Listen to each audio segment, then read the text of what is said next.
The OSS was the predecessor to the CIA, so we're going to look at the types of weapons and tools they had to help keep their agents alive, and what spy movies have used these weapons. Hi, this is Dan. And Tom. From SpyMovieNavigator.com and our show, Cracking the Code of Spy Movies. We're bringing back Tom Whiteman of LegacyCollectibles.com to help us. Today, Tom will talk about and show us weapons used by the Office of Strategic Services, the OSS. Welcome back, Tom. LegacyCollectibles.com. Here's your baby.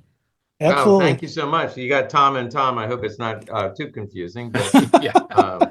Tom, two things here. First is, after we're done talking to you, we're going to talk about some of the movies that some of these weapons you're talking about were actually used. Why don't you tell us then what we're going to see today in terms of these weapons and how these things fit in with the OSS's mission? When we did the previous video about James Bond, it's very cool, but that's kind of a fantasy world.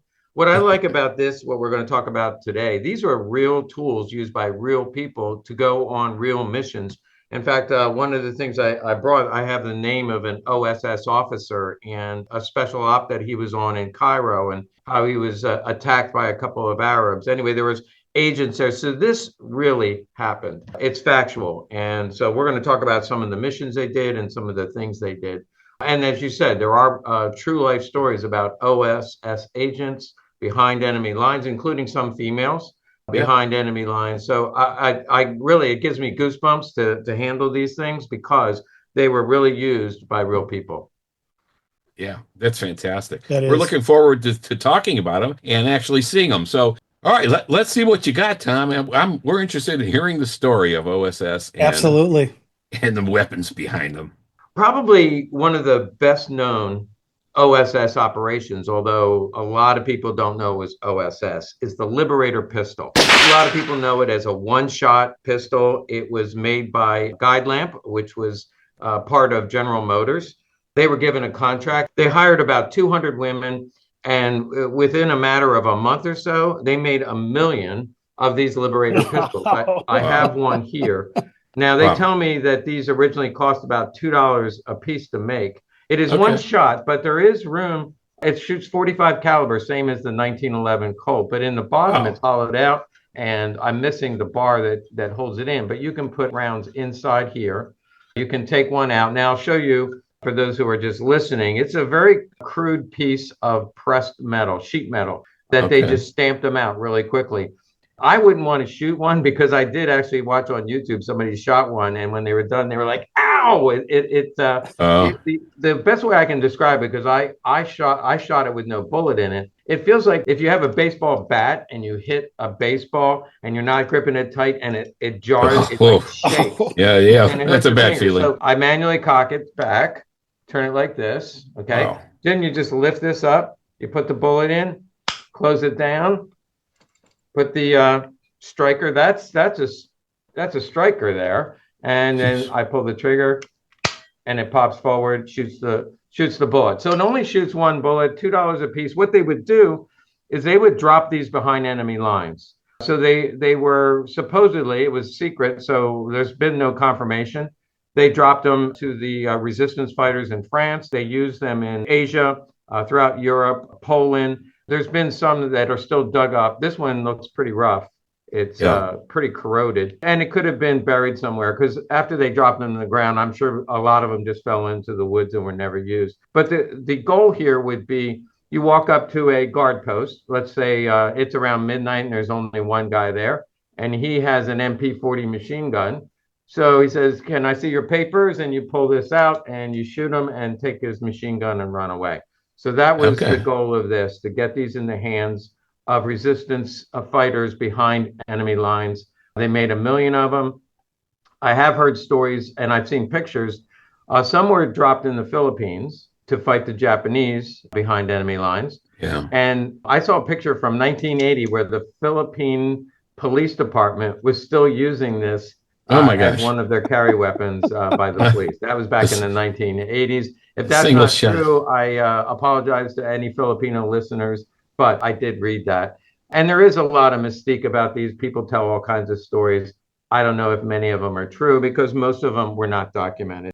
Now, when you said they dropped them, they're dropping them from planes? They're dropping dropping them of these from things? planes. Either You know, either with tiny parachutes or they were just throwing them they're throwing them in boxes. This is they're so popular and expensive, by the way. I've seen these go on auction for thousands of dollars, believe it or not. And I wouldn't want to shoot one. But yeah, again, they made them for about $2. Now they did make a replica.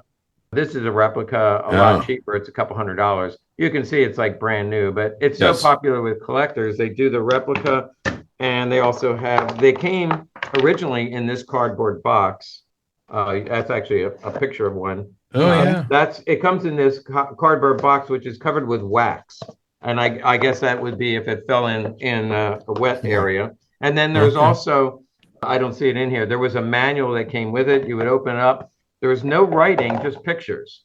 They have like little cartoon characters of a person pulling it back, putting a bullet in it, and shooting it. No words, just pictures. Didn't have to worry about language. Yeah, they didn't want to worry about language.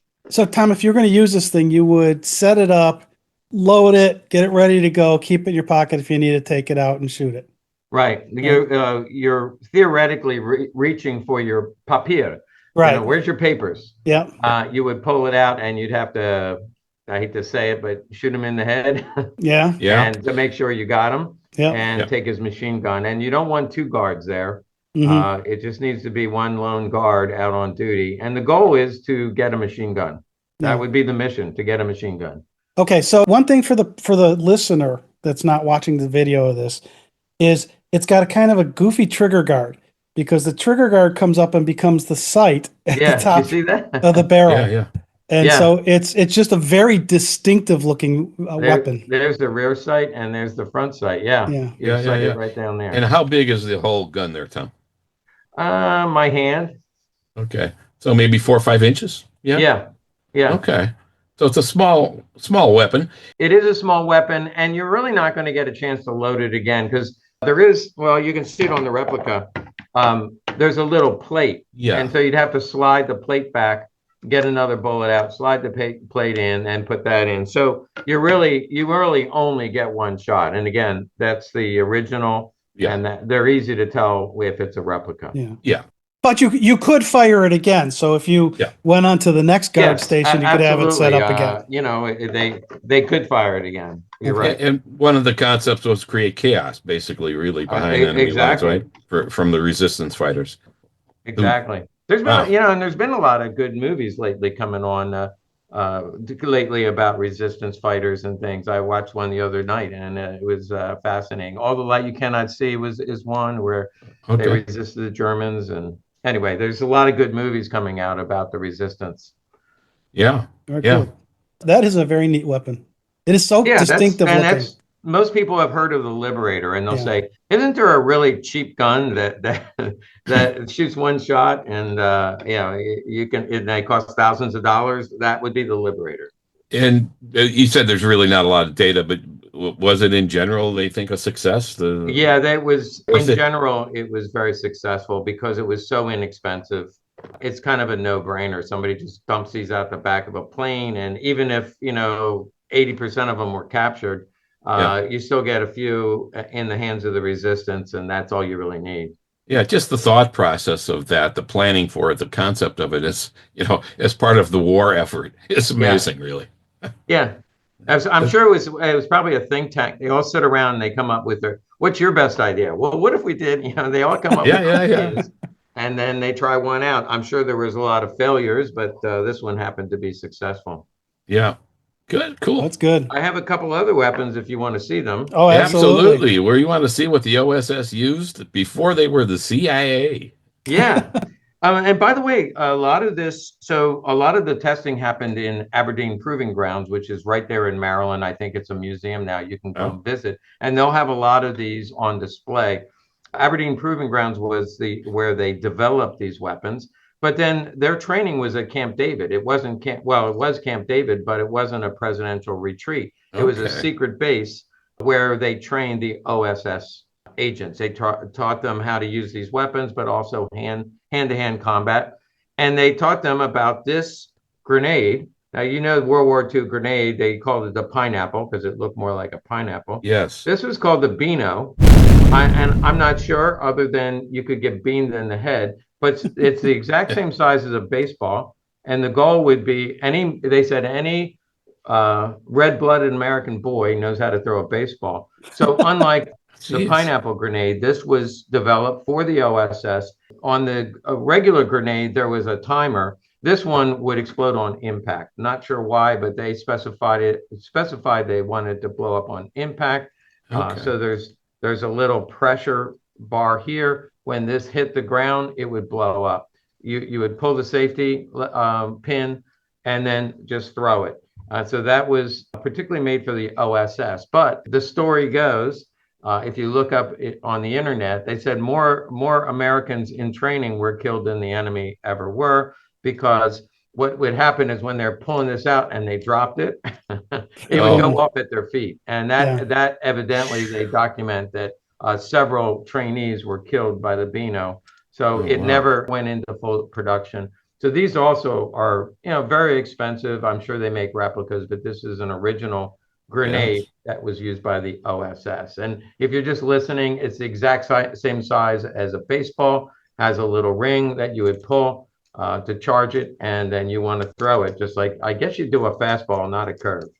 yeah. Get it out of your hands as fast as possible. Oh my gosh. Yeah. And Tom, I've got a question about that then. So you say it's the size of a baseball. It's this round black thing. And then on top, there appears to be like a pressure plate. Yeah. Is it weighted so that that plate's gonna, how do you make sure that the plate hits the ground?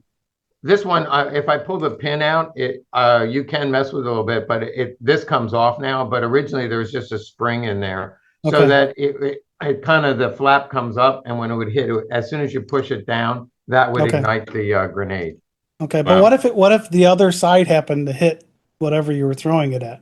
Yeah, I think if it just rolled, I thought the same thing, because if you hit on this, side, I would think it would not, but it would roll. This thing would roll a lot. The pineapple didn't, because it had all kinds of rough edges.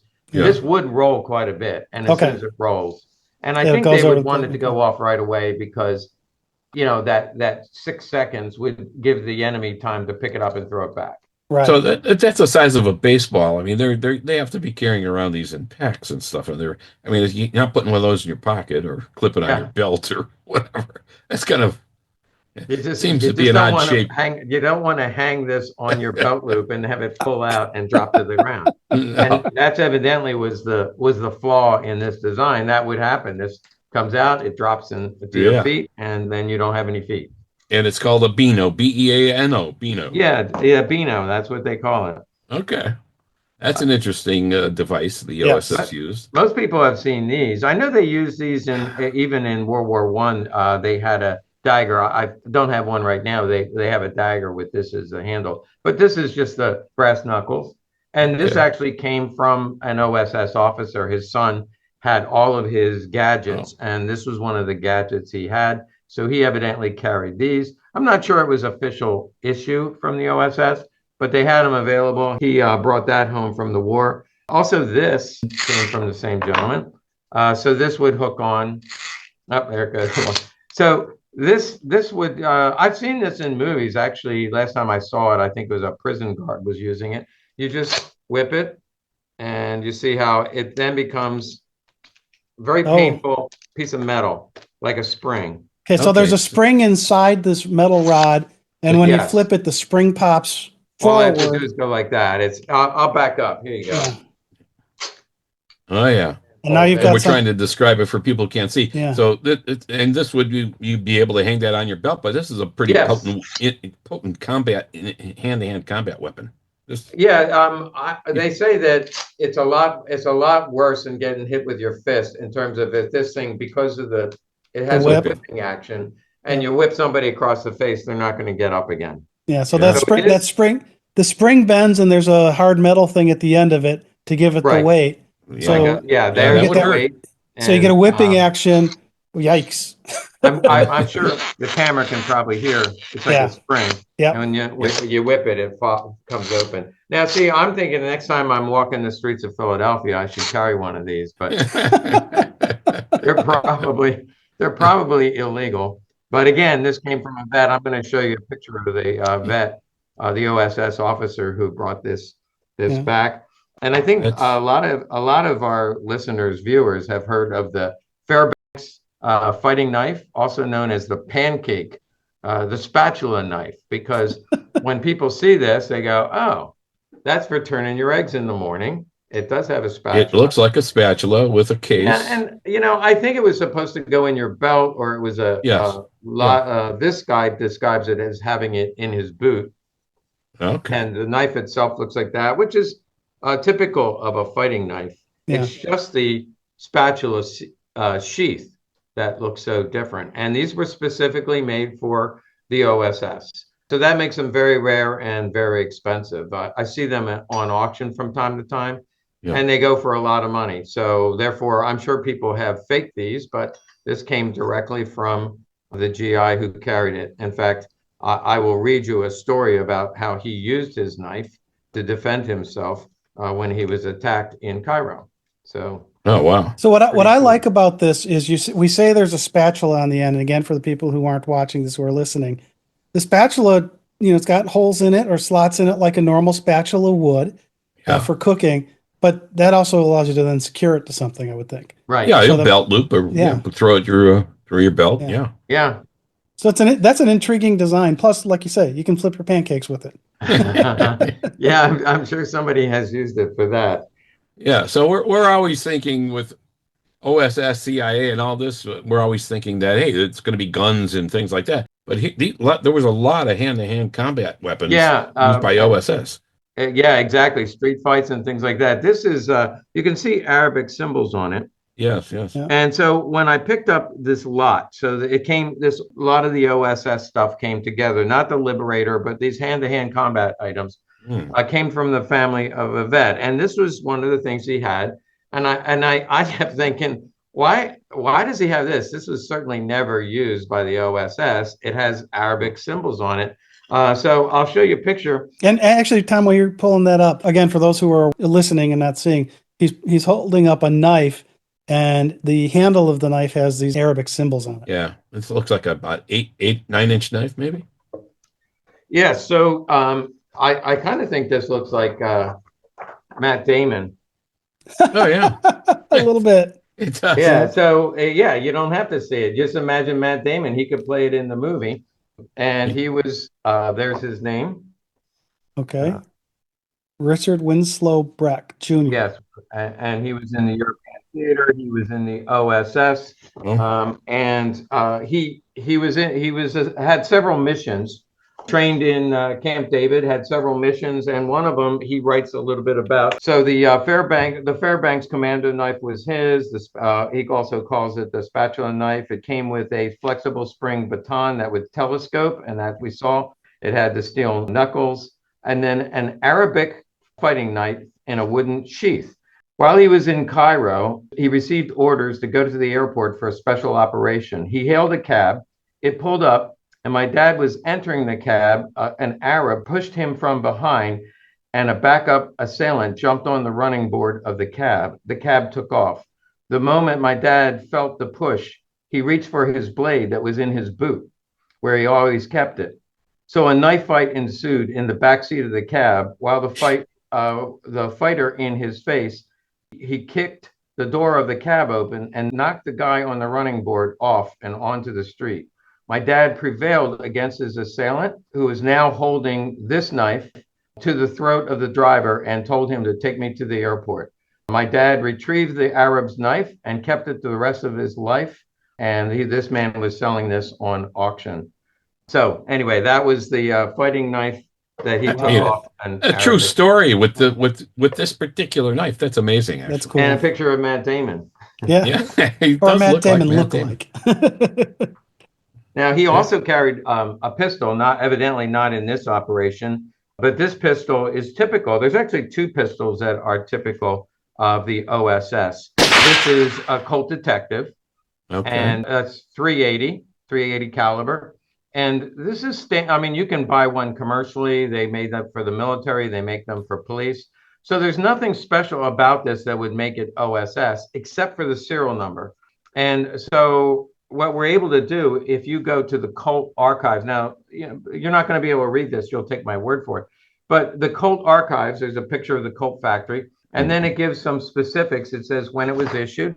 This one was issued in 1944, so toward the end of the war. It was Rosslyn, Virginia, the Fowler Building, and that was the Office for Strategic Services. So as soon as you see that it went to the Office of Strategic Services, that's what triples the value of this gun.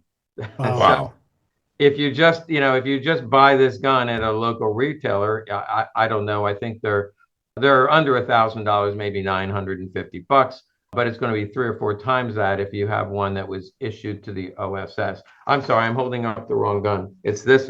They look exactly the same, but that's a leading into my next story. So I said this is the exact same gun that you would buy in a retail store. But it's just Tom. I just want to say, for people who are kind of familiar with snub nose 38s, this is like a snub nose 38, right? It is a snub nose 38. Yeah, okay.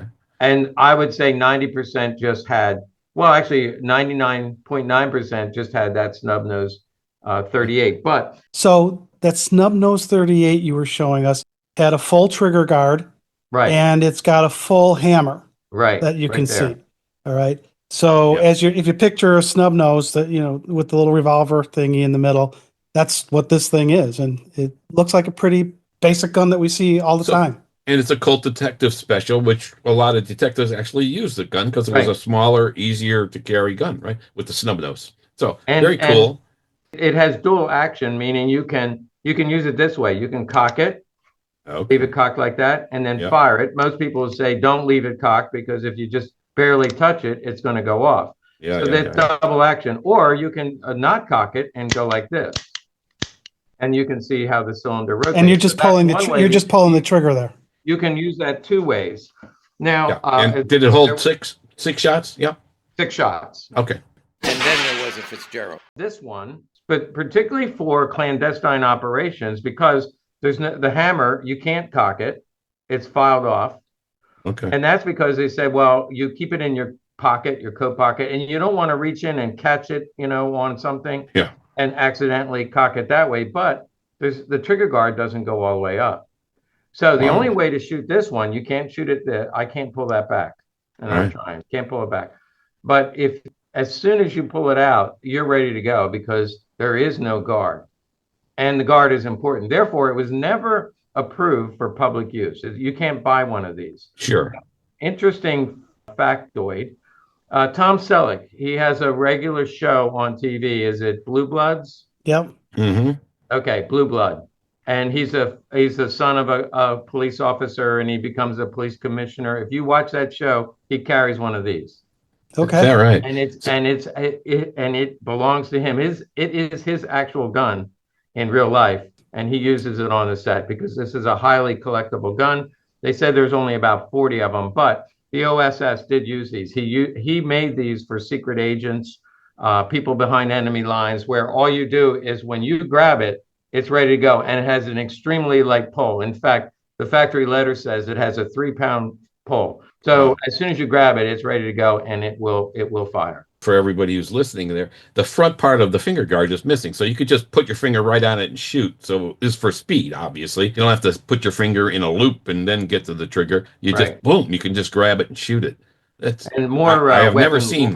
It was a favorite among the mobsters. You can see why, because they're a concealed weapon that is at their disposal. It said that Bonnie and Clyde, when they were killed, there was one of these with Bonnie and Clyde.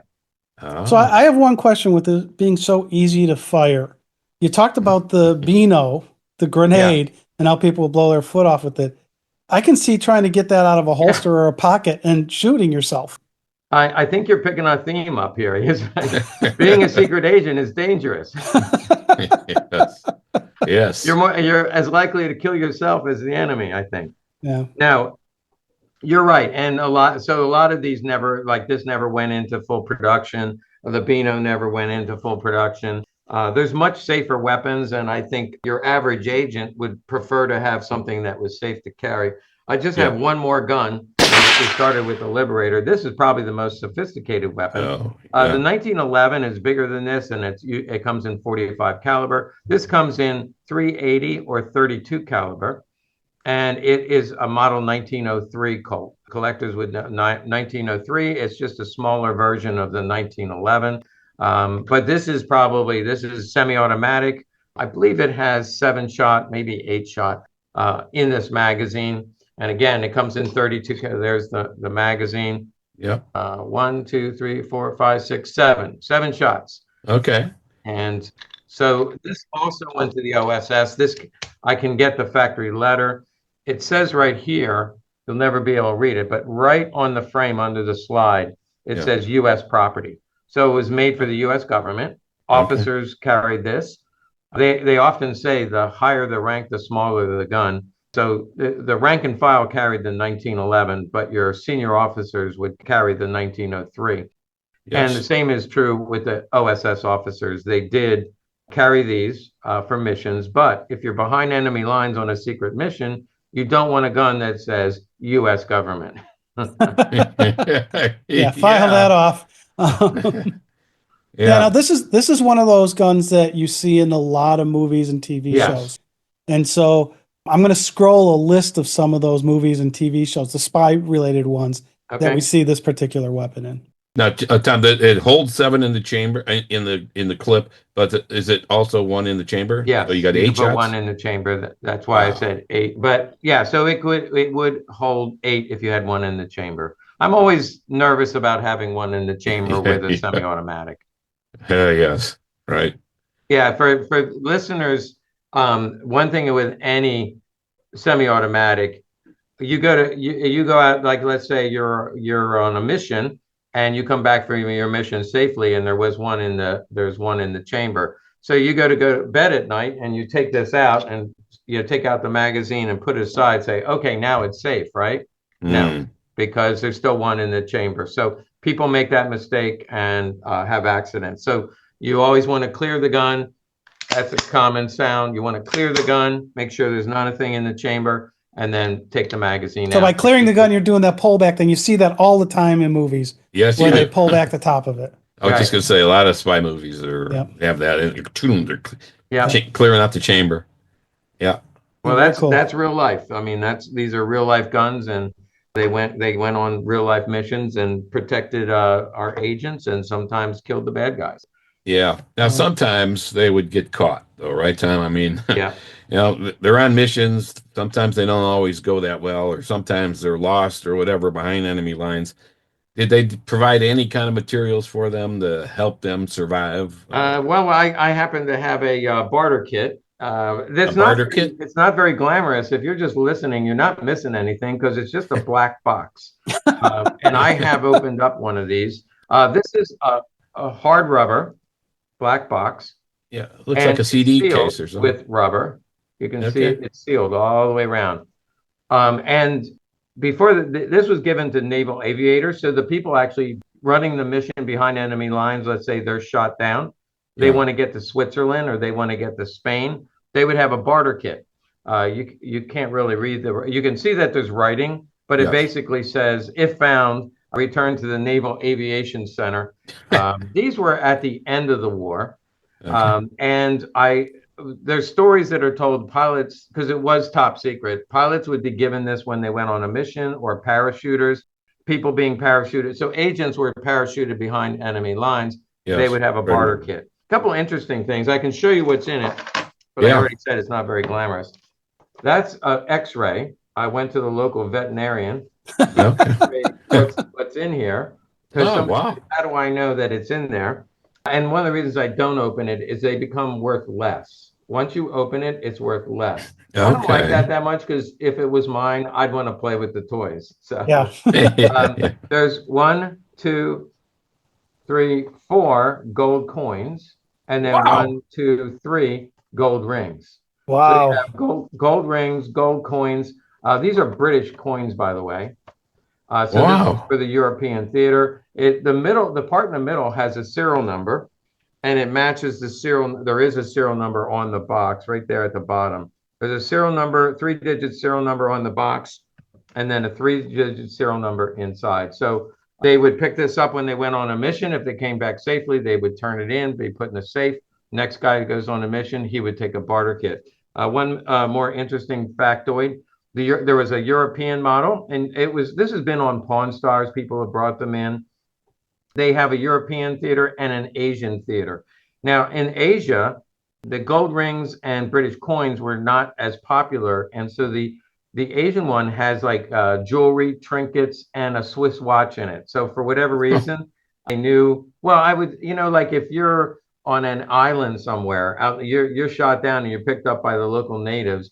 If you show them a gold coin, what are they going to do with that? But a shiny object and some jewelry and especially a Swiss watch, they might help you out and get you, paddle you to safety or get you across the Swiss border. Yeah, so that was the concept. That's why it's a barter kit, right? You're exchanging this to get out of the country or to escape or make your way out. Well, and that sounds to me like a precursor to the briefcase in From Russia with Love. From Russia with Love? Where he's got the gold sovereigns in the briefcase. Then if you pull out these straps, inside are 50 gold sovereigns, 25 in either side. What's to keep your captor of just saying, oh yeah, I'll trade with you and then shoot you and take the case? Absolutely nothing. Yeah. Well, generally, you're not doing with the captors. So you're looking at local people maybe who are saying, I'm not going to help you. And then you go, hey, I'll give you these if you help me. Okay, maybe.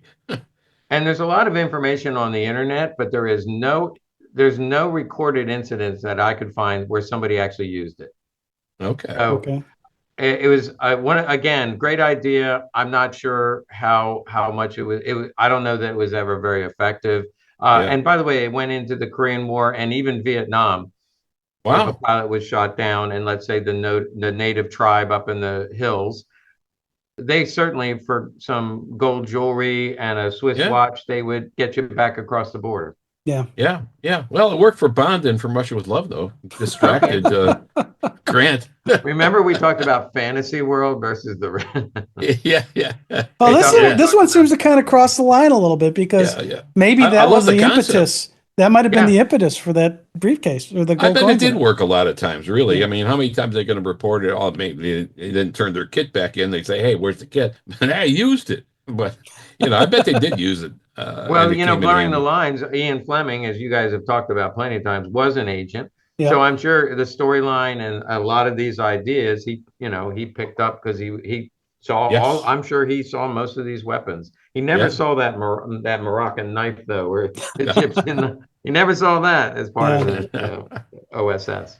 Very cool. That's pretty cool. So the OSS had a very strategic role.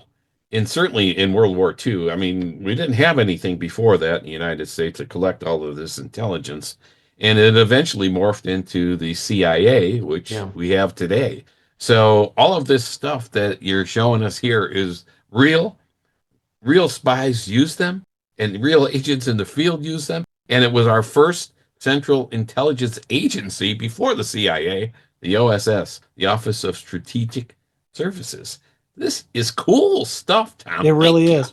Well, and I like the fact that we're seeing the real stuff here, but in a few minutes, we're going to end up talking about how some of these things were used in movies or what movies these things were used in, because movies like to use reality when they can. Absolutely. Yeah. All right. So, Tom, one more time, your website is legacy-collectibles.com. I also have a YouTube channel, same thing, YouTube, legacy-collectibles.com. I'll probably be going over a lot of this and doing similar videos about CIA OSS items. Awesome. Yeah.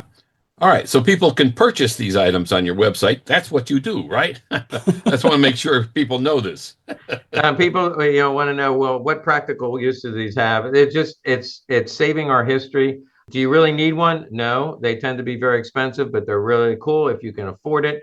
I tell people, don't spend money on these things if you need a new roof. But if you can afford to have a man cave and put some cool stuff in it, this is what you want. And Legacy Collectibles, that's what we sell. Cool.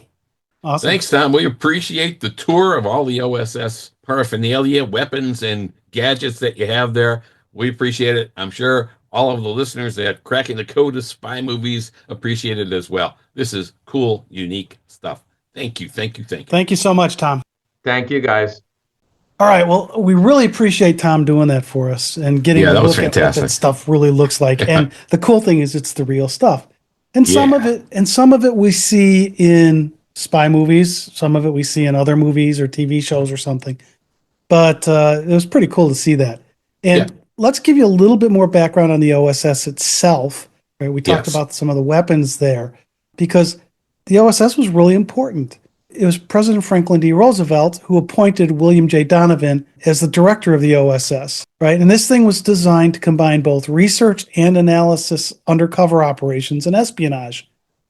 Sounds a lot like what we see out of the CIA today.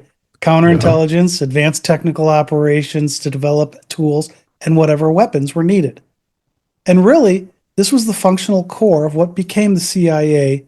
It only lasted about 3 years and 3 months because the war ended, right? So it was dissolved in 1945 and replaced with the Central Intelligence Group in 1946, which then converted into the CIA in 1947 because, you have to keep changing names.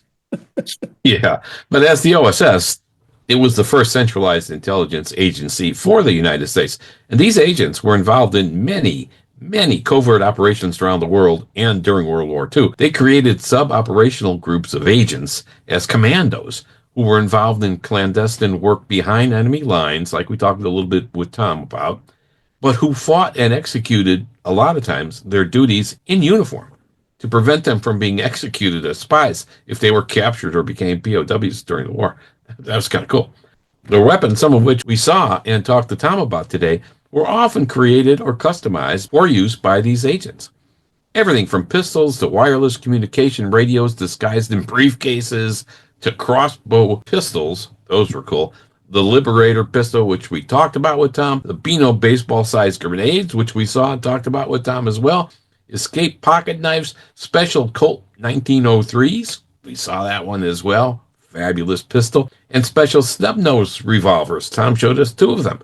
And he showed us this really cool knife, the Sykes Fairbairn fighting and throwing knives.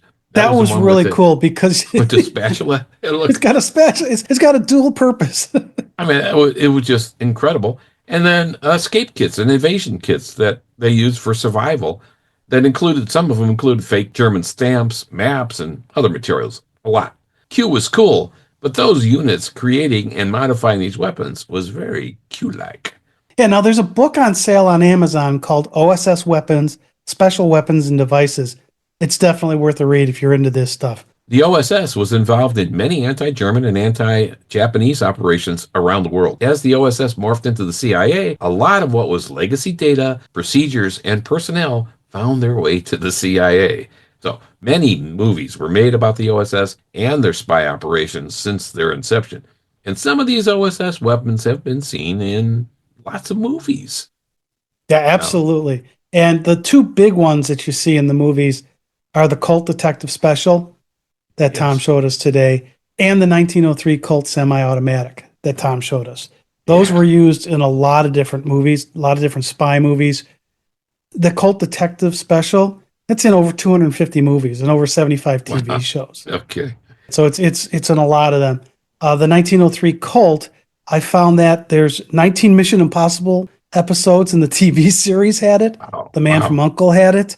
Yeah. And then Foreign Correspondent and Saboteur, which are Hitchcock spy movies, espionage movies.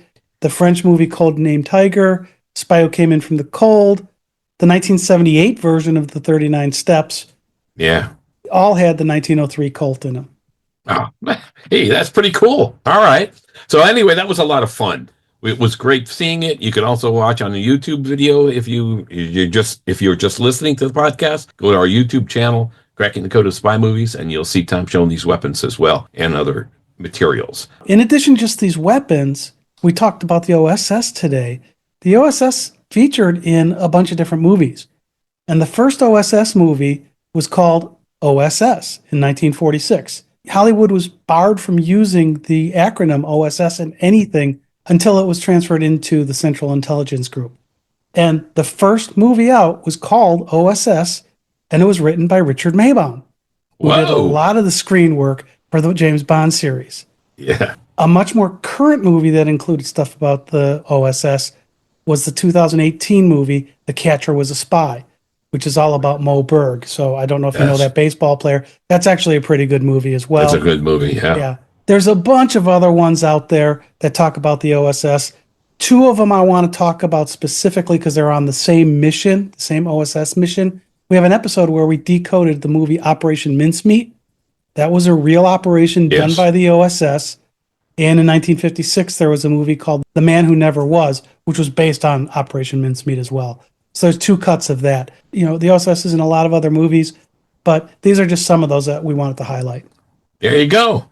All right. We saw the weapons. We talked about the OSS, how it morphed into the CIA. That's a wrap. Thanks for joining us. This has been Dan. And Tom. From SpyMovieNavigator.com and our show, Cracking the Code of Spy Movies. Please subscribe to our show right now. We'll wait. There you go. Thanks a lot. We appreciate you spending time with us and taking a listen. Thanks. Thank you.